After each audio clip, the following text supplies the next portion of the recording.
کہ حدیث پاک میں بے شمار فضیلتیں ہیں درود پاک کی، بے شمار حدیثیں وارد ہیں اللہ کے رسول صلی اللہ تعالیٰ علیہ وآلہ وسلم پر درود پڑھنے کی۔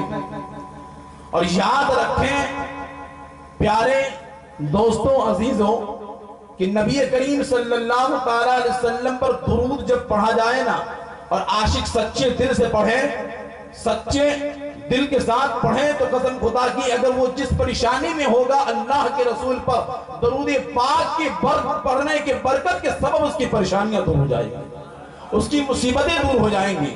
ایک چھوٹا واقعہ اس زمن میں بتاتا ہوں اور اس کے بعد پھر انشاءاللہ اپنے گفتگو کو شروع کروں گا۔ ایک زمانہ تھا، علی بن عیسیٰ وزیر کا زمانہ ہے۔ علی بن عیسیٰ وزیر بہت مخلص وزیر تھا اور مسلمانوں کا بہترین وزیر تھا۔ اس کے زمانے میں ایک شخص تھا، وہ شخص جو ہے نا غریب ہو چکا تھا، مفلسی کے مارے در در بھٹک رہا تھا، اور معاملہ یہ تھا کہ اس نے اپنے ایک دوست سے، اپنے ایک چاہنے والے سے 3000 سونے کے سکے قرض لے کر خرچ کر دیا تھا۔ بار بار دوست کا مطالبہ ہوتا اور یہ کہتا کہ میرا قرضہ واپس کر دیا جائے، مجھے میرا قرضہ لوٹا دیا جائے، لیکن یہ جو شخص تھا نا، یہ غریب ہو چکا تھا، نادار ہو چکا تھا، کاروبار ٹھپ ہو چکے تھے، بند ہو چکا تھا، بار بار یہ کہہ کے اسے ٹال دیتا کہ بھائی ابھی میرے پاس کچھ نہیں ہے، میں تیرا قرضہ ادا نہیں کر پاؤں گا۔ 3 مرتبہ یہ معاملہ ہوا، چوتھی مرتبہ دوست نے کہا کہ سن، اگر تو 30 دن کے اندر میرے 3000 سونے کے سکے واپس نہیں لوٹاتا ہے تو اب تجھ پر مقدمہ دائر کیا جائے گا اور تیرا فیصلہ قاضی کی بارگاہ میں پیش کیا جائے گا، پھر تیرا کیا انجام ہونے والا ہے وہ تو جانتا ہے، قاضی کیا فیصلہ کرے گا، ہو سکتا ہے کہ تجھے سزا بھی مل سکتی ہے، تو قید میں بھی جا سکتا ہے۔ اللہ اکبر۔ اب معاملہ یہ ہے کہ یہ شخص پریشان ہے، 30 دن کی مہلت ملی، لیکن اس کا ایک معمول تھا کہ روزانہ یہ جب سویا کرتا تو نبی کریم صلی اللہ تعالیٰ علیہ وسلم پر 1000 مرتبہ درود پڑھتا اور تب بستر پر لیٹتا۔ اس نے کتابوں میں پڑھا تھا کہ اگر کوئی مصیبت ہو، پریشان حال ہو، تو نبی پر درود پاک پڑھنے سے مصیبتیں ٹل جاتی ہیں، مصیبتوں کا خاتمہ ہو جاتا ہے۔ یہ شخص بلا جھجک درود پڑھ رہا ہے۔ 27 دن گزر چکے، 27 دن جب گزرا، رات 28 کی آئی ہے، جب یہ درود پڑھ کر بستر پہ معمول کے مطابق سوتا ہے، آواز دینے والا کوئی آواز دے رہا ہے، گھبرا مت، تیرا قرضہ جلدی ادا ہو جائے گا، تو علی بن عیسیٰ وزیر کے پاس چلے جانا، تیرا قرضہ معاف ہو جائے گا۔ اب جب 28 کی صبح اٹھتا ہے تو اب اس کے چہرے پہ تھوڑی خوشی کے نمودار آثار نظر آ رہے ہیں، خوش ہے، لیکن ابھی بھی معاملہ ختم نہیں ہوا ہے۔ پھر 28 کا دن گزرا، رات 29 کی آتی ہے، اب نصیبہ جاگ چکا ہے، مقدر کی معراج ہے، سرکار دو عالم صلی اللہ تعالیٰ علیہ وسلم خواب میں تشریف لا کر کہتے ہیں تو علی بن عیسیٰ وزیر کے پاس چلے جائے میرے غلام، تیرا قرضہ معاف ہو جائے گا، تیرا قرضہ ادا ہو جائے گا۔ اب 29 کی رات بھی گزری، 28 کا دن گزرا، 29 کی جب صبح ہوتی ہے، پھر اب یہ مسکرا رہا ہے، اب یہ خوشحال نظر آ رہا ہے، لیکن پھر بھی دل میں سوچتا ہے کہ اللہ کے پیارے حبیب صلی اللہ تعالیٰ علیہ وسلم نے تو یہ کہہ دیا ہے کہ تیرا قرضہ معاف ہو جائے گا، علی بن عیسیٰ وزیر تیرا قرضہ ادا کر دے گا، لیکن اگر علی بن عیسیٰ وزیر کے پاس جا کر میں جو یہ بیان کروں گا، اگر اس نے ثبوت مانگا تو کیا ثبوت پیش کروں گا، کیا دلیل دوں گا۔ اب پھر رات ہوتی ہے، 29 کا دن گزرتا ہے، 30 کی رات ہے، پھر سوتا ہے، پھر نبی کریم صلی اللہ تعالیٰ علیہ وسلم خواب میں تشریف لا رہے ہیں۔ ذرا اے آقا کے غلاموں دیکھیے، نبی اپنے درود پڑھنے والے پر کتنا کرم نوازی فرما رہے ہیں۔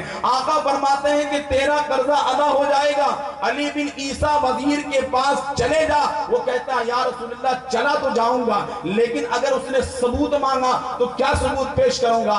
آقا کریم صلی اللہ تعالیٰ علیہ وسلم نے ارشاد فرمایا کہ علی بن عیسیٰ وزیر سے کہنا کہ سن، تیرا ایک راز ہے جس کو تو اور تیرا رب جانتا ہے، وہ راز یہ ہے کہ تو روزانہ محبوب کریم صلی اللہ علیہ وسلم پر 5000 مرتبہ درود پاک پڑھا کرتا ہے، یہ وہ راز ہے جسے صرف تو جانتا ہے اور تیرا رب جانتا ہے۔ اب ثبوت مل گیا، اب صبح ہوتی ہے، قاضی کی عدالت میں جانے سے پہلے علی بن عیسیٰ وزیر کے دربار میں وہ داخل ہوتا ہے اور کہتا ہے اے علی بن عیسیٰ وزیر، ایسا سارا واقعہ پیش کرتا ہے اور کہتا ہے کہ سرکار دو عالم صلی اللہ تعالیٰ علیہ وآلہ وسلم نے مجھے تمہارے دربار میں بھیجا ہے اور کہا ہے کہ اس کے پاس چلے جاؤ، اس سے تمہارا قرضہ ادا ہو جائے گا، وہ تمہارا قرضہ اتار دے گا۔ علی بن عیسیٰ وزیر کہتا ہے کہ ثبوت کیا ہے؟ اب یہ دل میں مسکرا رہا ہے کہ اللہ کے رسول نے آج خالی نہیں بھیجا ہے بلکہ ثبوت بھی پیش کر دیا ہے۔ اب وہ شخص کہتا ہے اے علی بن عیسیٰ سن، ایک راز ہے جس کو تو اور تیرا رب جانتا ہے، اور وہ راز یہ ہے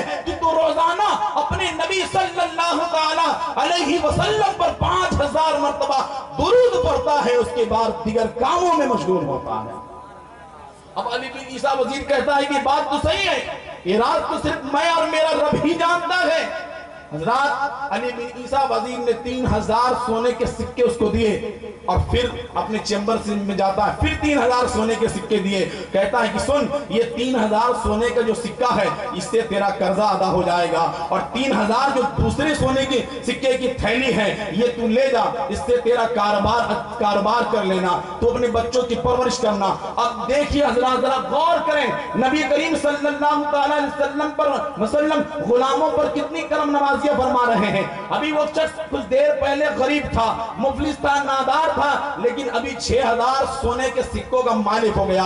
قاضی کے دربار میں پہنچتا ہے، اب قاضی جانتا ہے کہ اسے تو کچھ نہیں آتا ہے، یہ یہی کہے گا کہ میں غریب ہوں، میں مفلس ہوں، میں نادار ہوں، میرا کام ختم ہو چکا ہے، اسے تو یہی کہنا ہے اور مجھے فیصلہ چلانا ہے، قلم چلانا ہے۔ لیکن کیا دیکھتا ہے؟ وہ کہتا ہے قاضی صاحب، یہ 3000 سونے کے سکے میں لے کر آیا ہوں، میرا قرضہ اتار دیجئے، میں اپنا قرضہ ادا کرتا ہوں۔ اب قاضی کہتا ہے ذرا یہ بتا، ایک مہینے میں تو نے 3000 سونے کے سکے کا انتظام کیسے کر لیا ہے؟ اتنا انتظام کیسے تیرے پاس آ گیا ہے؟ پہلے تو غریب تھا، نادار تھا، تو سارا واقعہ قاضی کے پاس وہ پیش کرتا ہے۔ اب ذرا دیکھیے، قاضی بھی عاشق رسول تھا، قاضی اپنے چیمبر سے اٹھتا ہے اور 3000 سونے کے سکے اس کے ہاتھوں میں تھما دیتا ہے، کہتا ہے لے میں تیرا قرضہ ادا کر دیتا ہوں، میرا قرضہ میرے طرف سے میں اپنے طرف سے تیرا قرضہ ادا کر دیتا ہوں۔ ادھر وہ جو دوست تھا سارے واقعوں کو سماعت کر رہا تھا کہ میرے دوست نے کے ساتھ کیا کیا واقعہ پیش آیا ہے۔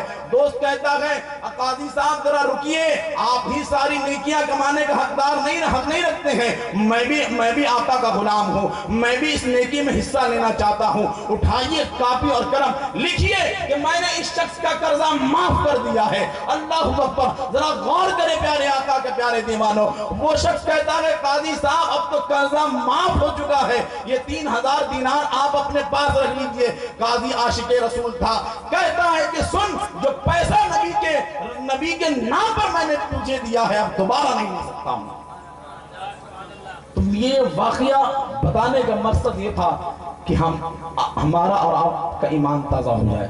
تو درود جب پڑھنے کے لیے کہا جاتا ہے تو لوگ اپنی زبانوں کو کھولتے نہیں ہیں، جبکہ درود پڑھنا بڑا کار ثواب ہے۔ درود پڑھ کے دیکھیں، اپنے لبوں پر درودوں کی ڈالیاں سجا کے دیکھیں، قسم خدا کی آپ کی زندگی بدلتی ہوئی نظر آئے گی۔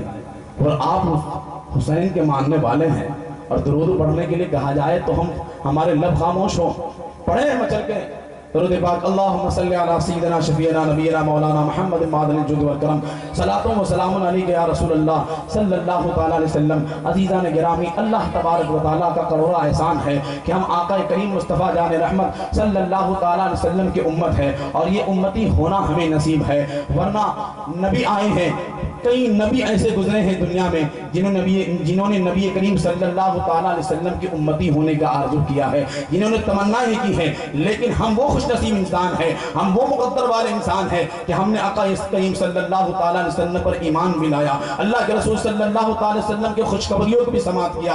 نبی کریم صلی اللہ تعالی وسلم کی امت ہونا ہمیں نصیب ہے، اور یہ ایسی خوش نصیبی ہے جو سب کو نصیب نہیں ہوتی ہے۔ بڑی پیاری بات کہی ہے کسی نے اور بڑے اچھے انداز میں کہا ہے کہ شاہوں سے ملا ہے نہ تونگر سے ملا ہے، شاہوں سے ملا ہے نہ تونگر سے ملا ہے، اللہ کا عرفان تو اسی در سے ملا ہے، اوروں کو ملا ہے تو مقدر سے ملا ہے، مجھ کو تو مقدر تیرے گھر سے ملا ہے، مجھ کو تو مقدر تیرے گھر سے ملا ہے۔ تو یہ فیروز بختی ہماری ہے، کہ ہم حسین کے ماننے والے ہیں اور حسین کے نانا جان کی ہم امتی ہیں۔ اب امتی کا کیا حق ہے کہ امتی اپنے تقاضے کو پورا کرتا رہے۔ اللہ اکبر۔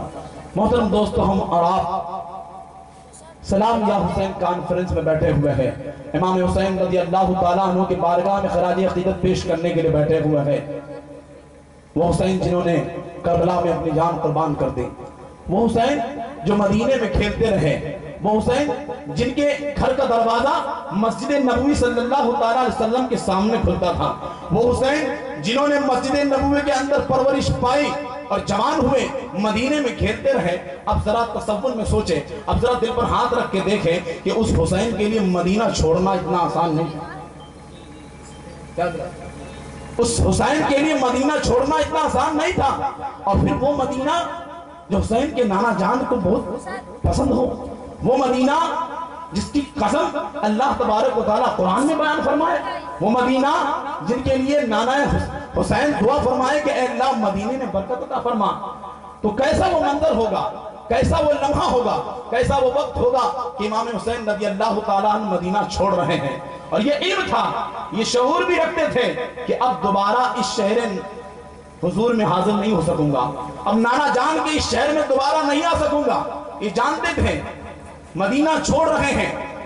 حضرت محمد بن حنفیہ کے علاوہ خاندان نبوت کے جتنے لوگ تھے مکہ کی طرف سفر پر روانہ ہوتے ہیں، غازم سفر ہوتے ہیں۔ 3 شعبان المعظم کو حضرت امام حسین رضی اللہ تعالیٰ عنہ مکہ مکرمہ پہنچتے ہیں، اور ادھر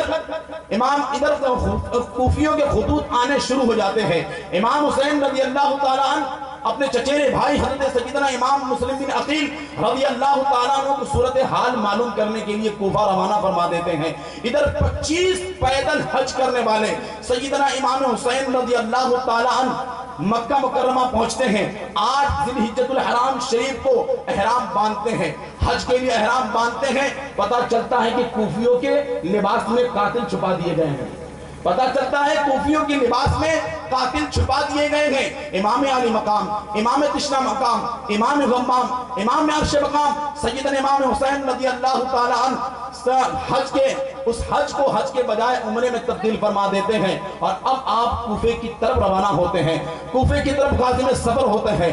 اے کائنات والو، ذرا سینے پر ہاتھ رکھ کے دیکھو کتنا بڑا امتحان ہے، کتنی کٹھن گھڑی ہے، کتنا مشکل مرحلہ ہے۔ اللہ اکبر، امام حسین رضی اللہ تعالیٰ عنہ نانا کے دین کی آبرو بچانے کے لیے اتنا بڑا قدم اٹھا رہے ہیں، اتنا بڑا امتحان دے رہے ہیں۔ اب جب امام علی مقام، امام عرش مقام جا رہے ہیں تو اب ساتھ میں دوست ہے، احباب ہے، خیش و قارب ہے، آپ کے بحقہ ہیں۔ حضرت عبداللہ بن عمر رضی اللہ تعالیٰ عنہ کہتے ہیں اے امام سفر نہ کریں کوفہ کی طرف، اے امام کوفہ روانہ مت ہو، اے امام کوفہ کی طرف نہ جائیں، مت جائیں۔ حضرت عبداللہ بن عباس رضی اللہ تعالیٰ عنہ کہتے ہیں حضرت مت جائیں، الکوفی لا یوفی، کوفہ والے وفادار نہیں ہیں، کوفہ والے کبھی وفاداری نہیں کرتے ہیں۔ انہوں نے آپ کے بابا جان حضرت علی رضی اللہ تعالیٰ عنہ کو شہید کیا، آپ کے بابا جان حضرت علی رضی اللہ تعالیٰ عنہ کوفہ میں شہید کیے گئے، اس لیے نہ جائے۔ لیکن امام حسین رضی اللہ تعالیٰ عنہ ایک فرض کو نبھانے کے لیے جا رہے ہیں، کہتے ہیں میرے غم گسارو، میرے مہربانوں، میرے غم گسارو، میرے مہربانوں، نرو کو مجھ کو جانے دو، میرے غم گسارو، میرے مہربانوں، نرو کو مجھ کو جانے دو، مجھے نانا جان کی ڈوبتی کشتی بچانے دو، اور میں جاتا ہوں کہ دنیا پر وفا کا نام رہ جائے، میں جاتا ہوں کہ دنیا پر وفا کا نام رہ جائے، میں رہوں نہ رہوں پر عظمت اسلام رہ جائے۔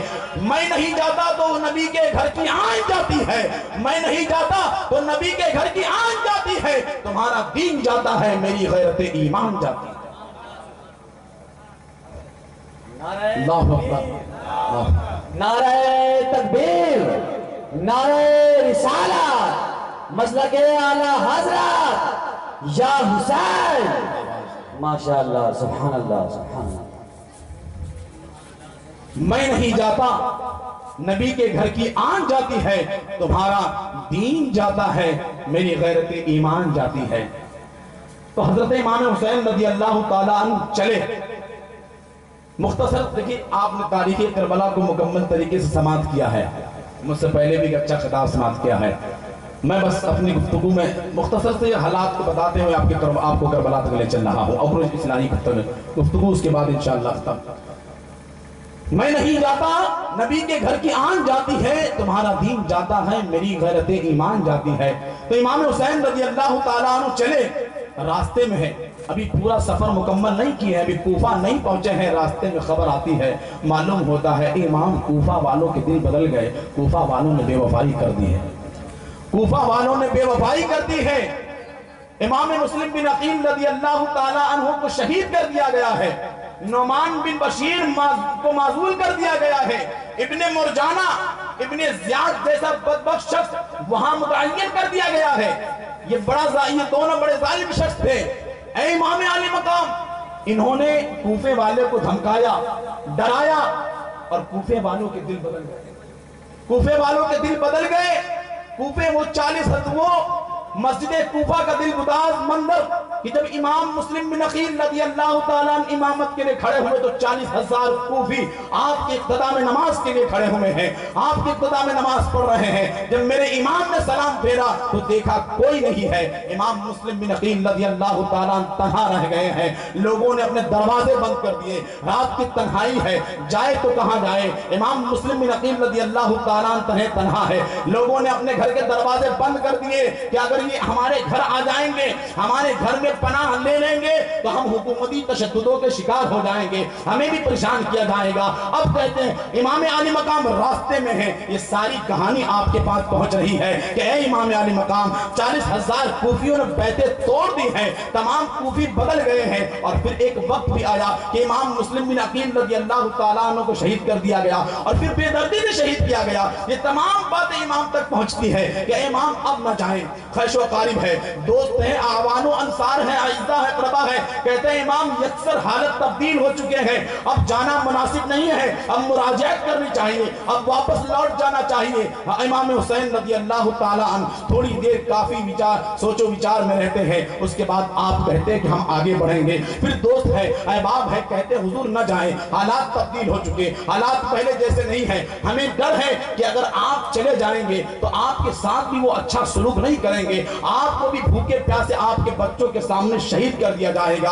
امام علی مقام، امام عرش مقام امام حسین رضی اللہ تعالیٰ عنہ نے اس وقت کہا، خطبہ ارشاد فرمایا، اے میرے چاہنے والوں، اے میرے نانا جان کے ماننے والوں، اور اے میرے دوست، اے میرے احباب، میں جانتا ہوں جو کچھ میرے ساتھ ہونے والا ہے، جو تم مجھے بتا رہے ہو وہ تمام چیزیں میرے سامنے ہیں، چشم تصور نگاہوں میں وہ دیکھ رہی ہیں، جو کچھ ہونے والا ہے وہ ہو کر رہے گا۔ یہ بھی آپ کو معلوم ہے کہ امام حسین رضی اللہ تعالیٰ عنہ کے پیدا ہوتے ہی آپ کے پیدائش کی خبر عام ہو چکی تھی، جبریل امی طائر صدرہ نے اللہ کے رسول صلی اللہ تعالیٰ علیہ وسلم کو یہ بتا دیا تھا، اور پھر کربلا کی مٹی بھی لا کر دے دی تھی، وہ مٹی جو ام سلمہ کو میرے آقا صلی اللہ تعالیٰ علیہ وسلم نے عطا فرمایا، اور کہا جب یہ مٹی خون میں تبدیل ہو جائے سمجھ جانا کہ اب میرا حسین شہید کر دیا گیا ہے۔ حضرت ام سلمہ فرماتی ہے کہ 10 محرم کا دن ہے، دوپہر کا وقت ہے، میں قیلولہ کے لیے اور میں قیلولہ کرنے کے لیے لیٹی تو آنکھ لگ گئی، کیا دیکھتی ہوں؟ کائنات کے رحمت للعالمین تاجدار دو جہاں مصطفیٰ جان رحمت صلی اللہ تعالیٰ علیہ وسلم خواب میں تشریف لاتے ہیں، کیا دیکھتی ہوں کہ آقا کریم صلی اللہ تعالیٰ علیہ وسلم کے چہرے مبارک پر گرد و غبار پھیلے ہوئے ہیں، زلف مبارک بکھرے ہوئے ہیں، اور ہاتھ میں ایک شیشی ہے۔ میں نے کہا یا رسول اللہ یہ کیا حالت ہے، یہ کیا معاملہ ہے؟ اللہ کے پیارے حبیب صلی اللہ تعالیٰ علیہ وسلم نے ارشاد فرمایا، میں قتل گاہ حسین سے آ رہا ہوں، میں قتل گاہ حسین سے آ رہا ہوں، اور یہ جو میرے ہاتھ میں شیشی ہے یہ کربلا کی مٹی ہے، اس میں حسین کا خون ہے۔ حضرت ام سلمہ رضی اللہ تعالیٰ عنہ کہتی ہے کہ جب میں نے دیکھا تو یقیناً وہ جو مٹی تھی جو اللہ کے رسول نے مجھے برسوں پہلے دیا تھا وہ خون میں تبدیل ہو چکی تھی۔ اللہ اکبر۔ امام حسین کہتے ہیں کہ یہ تمام باتیں پہلے عام ہو چکی ہے، یہ تمام باتیں بتائی جا چکی ہے، لیکن پھر بھی میں جا رہا ہوں، آخر اتنا بڑا امتحان کیوں دیا؟ تو تاریخ ساز جملہ آپ کا ہے جو سارے کربلا کے فلسفہ کو ہمارے سامنے رکھتا ہے۔ امام فرماتے ہیں میں اس لیے جا رہا ہوں کہ کل قیامت تک ظلم و جبر اور ناانصافی کے خلاف جو ہے کوئی نمونہ عمل تو ہو۔ یہ حسین کی زندگی، اور حسین اس لیے جا رہا ہے، حسین ابن علی اس لیے جا رہا ہے کہ حسین کی زندگی کل قیامت تک ظلم و جبر و تشدد اور ناانصافی استحصالی نظام کے خلاف ایک نمونہ عمل بن جائے۔ ایک نمونہ عمل بن جائے۔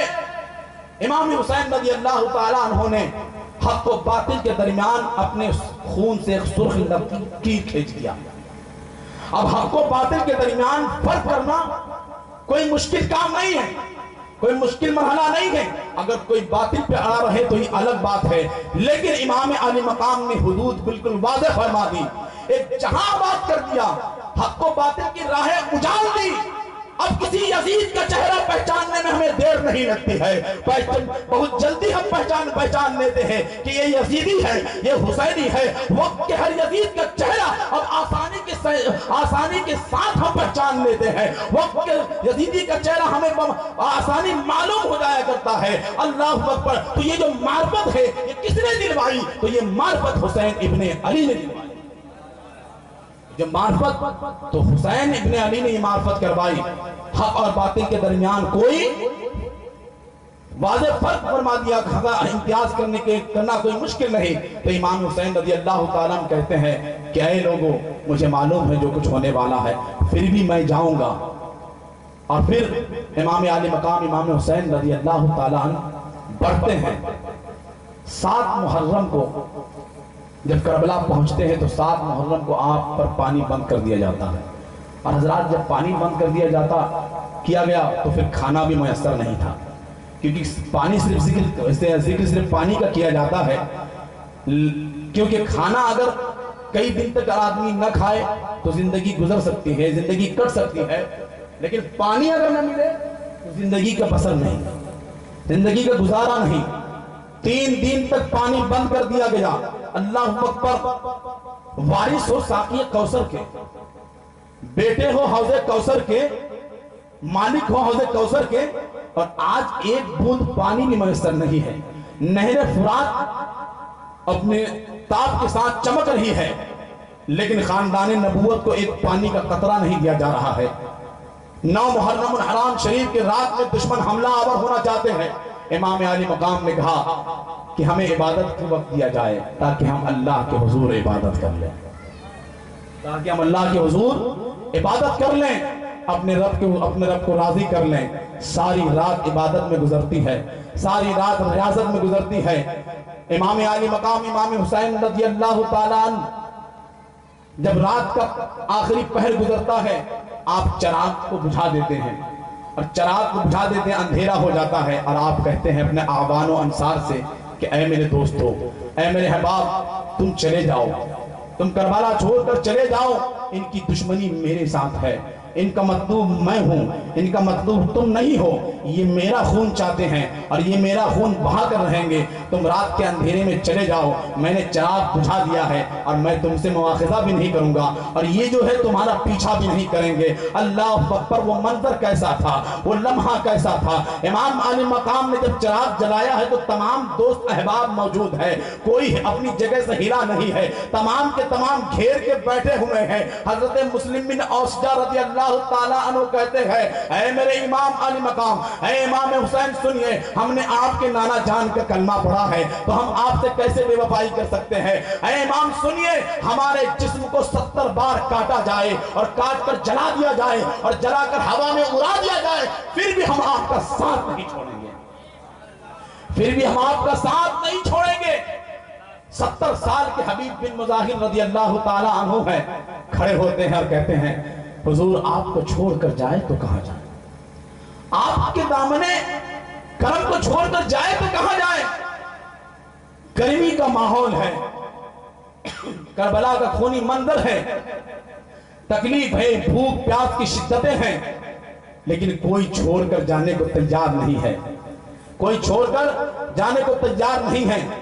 اور ادھر 22,000 کا لشکر جرار آدھا اشکیاء بار بار امام حسین رضی اللہ تعالیٰ عنہ کو دعوت مبارزت دے رہے ہیں کہ آؤ میدان عمل میں، آؤ اے حسین لڑو۔